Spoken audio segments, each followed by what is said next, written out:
오늘은 성경대로라는 제목으로 우리 하나님 말씀 함께 나누도록 하겠습니다.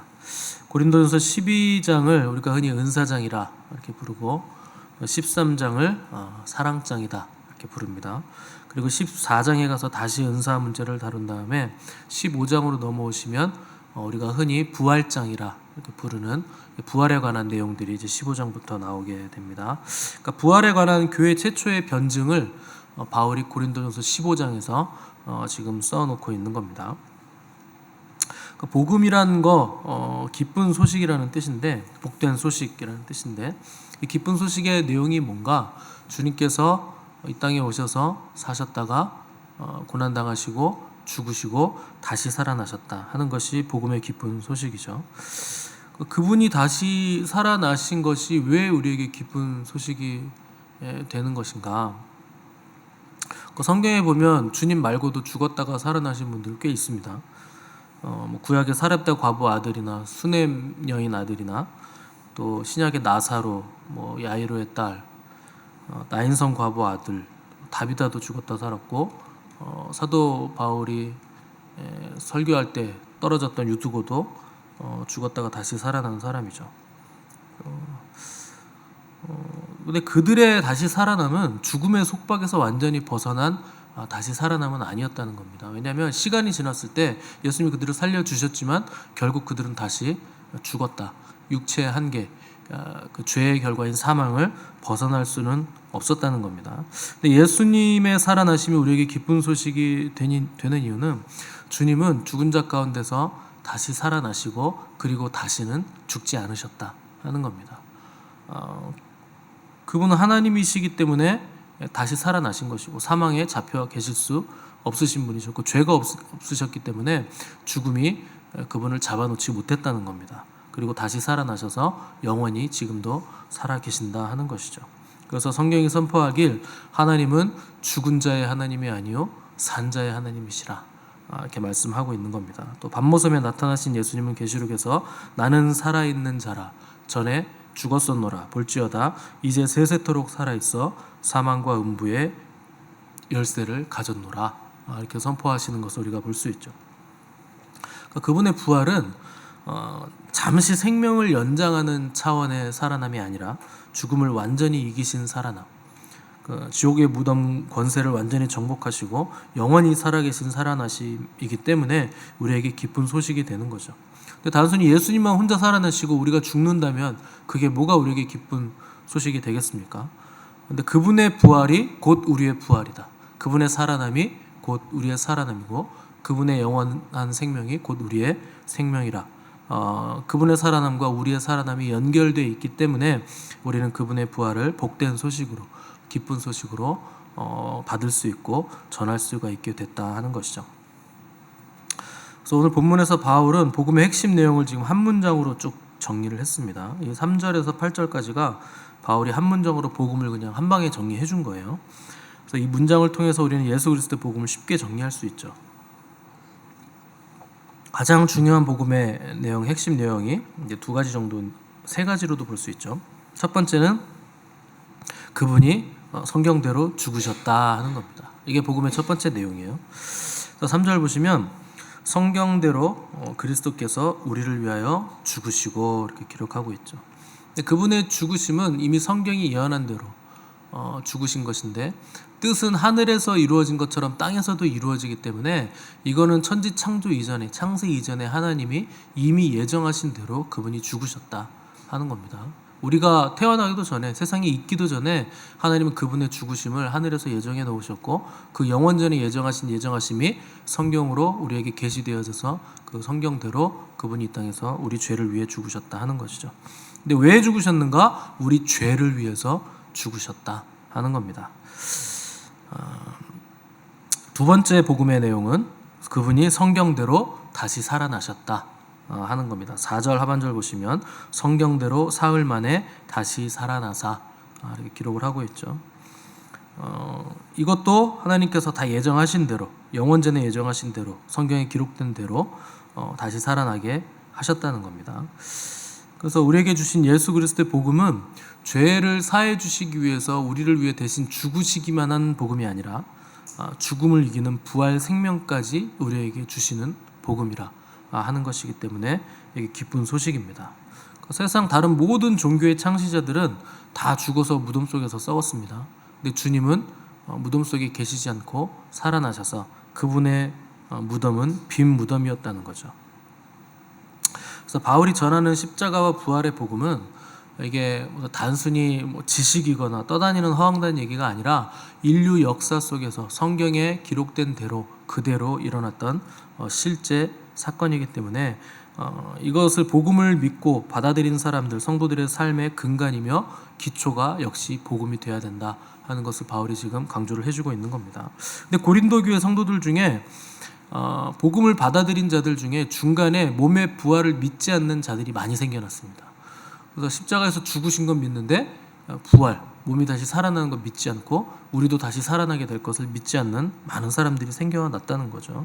그래서 그것 때문에 바울이 부활에 대한 변증을 지금 고린도전서 15장을 통해서 자세하게 고린도 교회 성도들에게 다시 설명을 해주고 있는 거죠.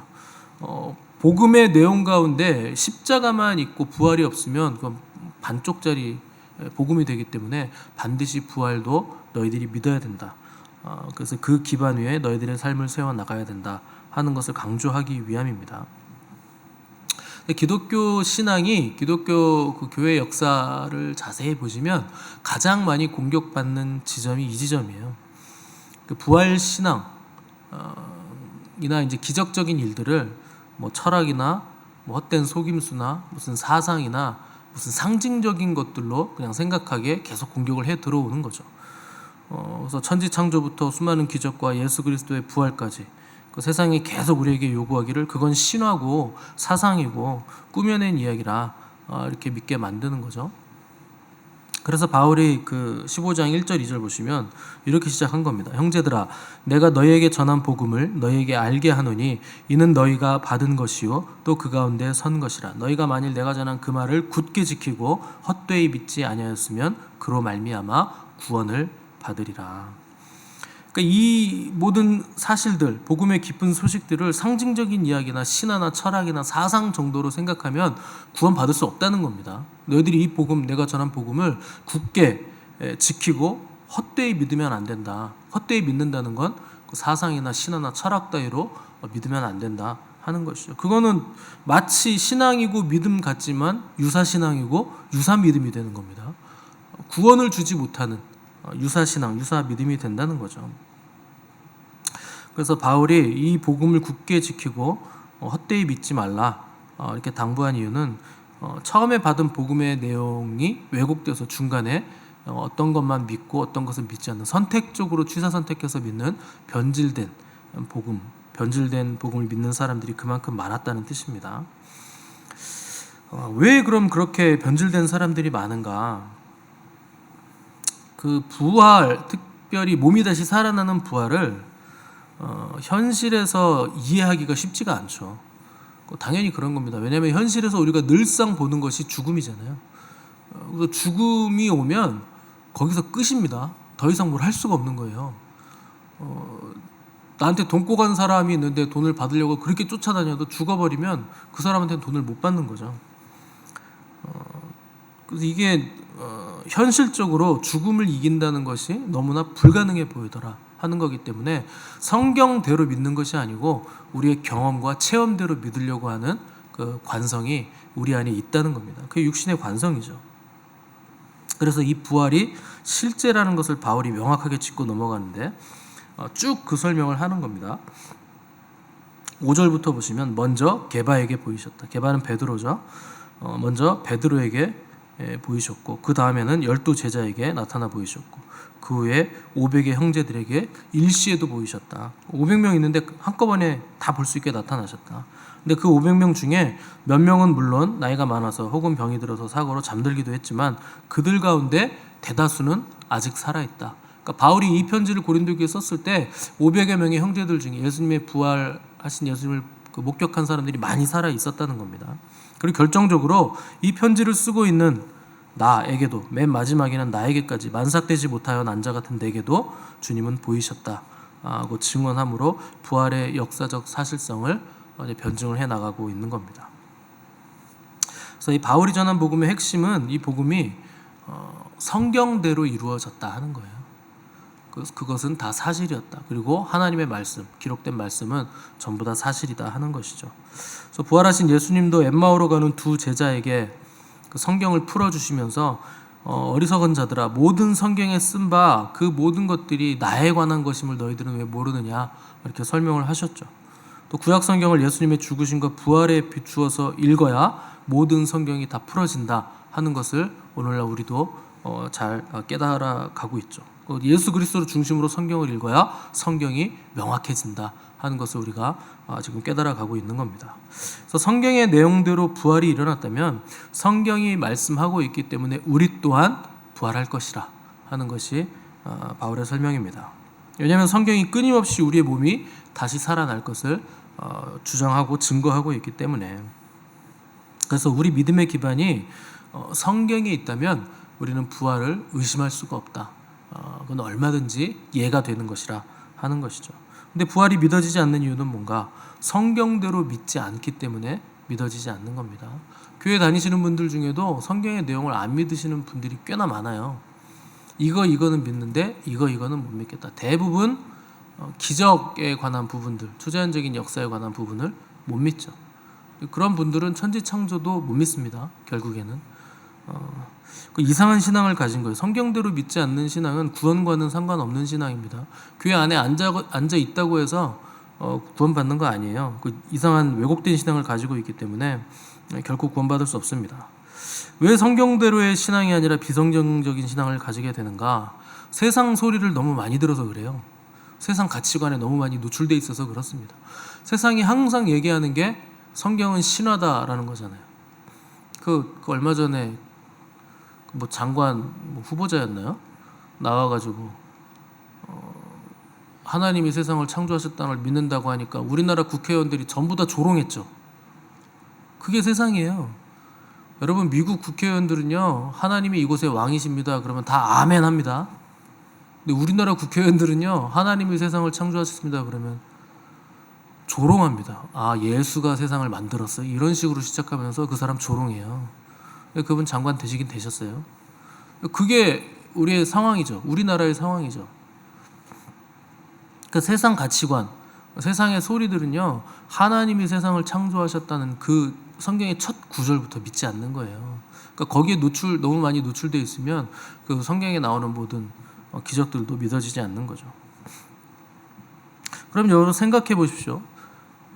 예수님의 제자들도, 또 초대교회 성도들도 성경대로 믿다가 다 죽은 거예요.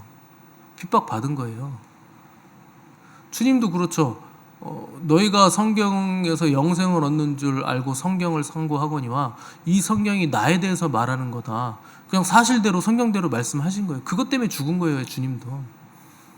그 제자들도 그 성경대로 오신 예수 그리스도, 성경대로 죽으시고 성경대로 살아나신 예수 그리스도를 성경대로 믿고 눈으로 보고 체험해서 성경대로 증거하는 삶을 살다가 다 순교한 겁니다.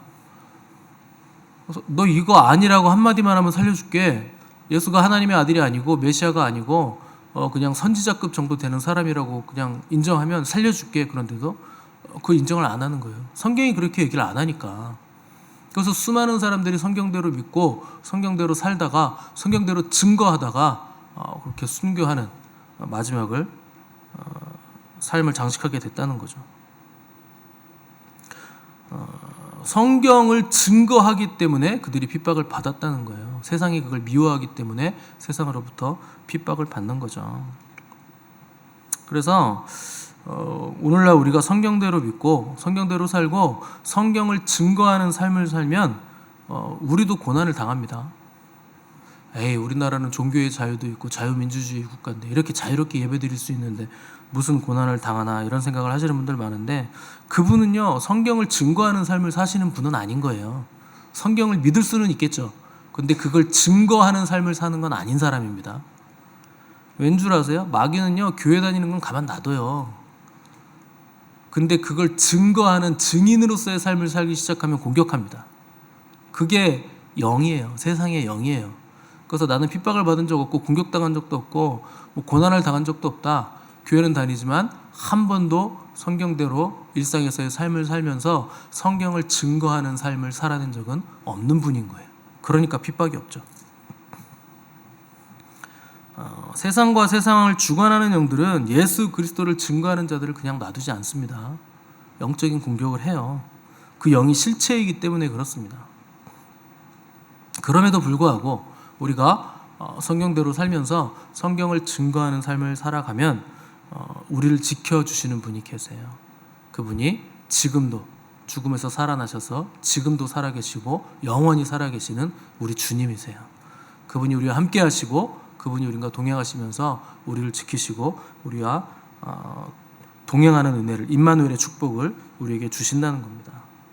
왜냐하면 그분은 성경대로 오셨고 성경대로 죽으셨고 성경대로 살아나셨고 지금까지 살아계셔서 다시 오실 전능하신 하나님이시기 때문에, 그분이 우리와 함께 하시기 때문에 누구도 우리를 함부로 끌고 갈 수 없다, 우리를 망하게 할 수 없다 하는 것이죠.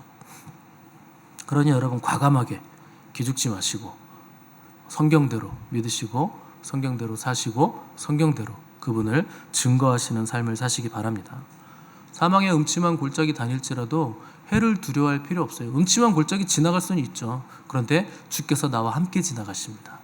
물 가운데로 지날지라도 불 가운데로 다닐지라도 그분이 나를 함께 동행하시는 우리 주님이시기 때문에 우리가 두려울 필요가 없다는 겁니다. 이 놀라운 능력의 삶을 날마다 체험하시는 성경대로의 믿음, 성경대로의 삶, 성경대로의 증인되는 삶을 사시는 복된 삶을 사시기를 간절히 바랍니다.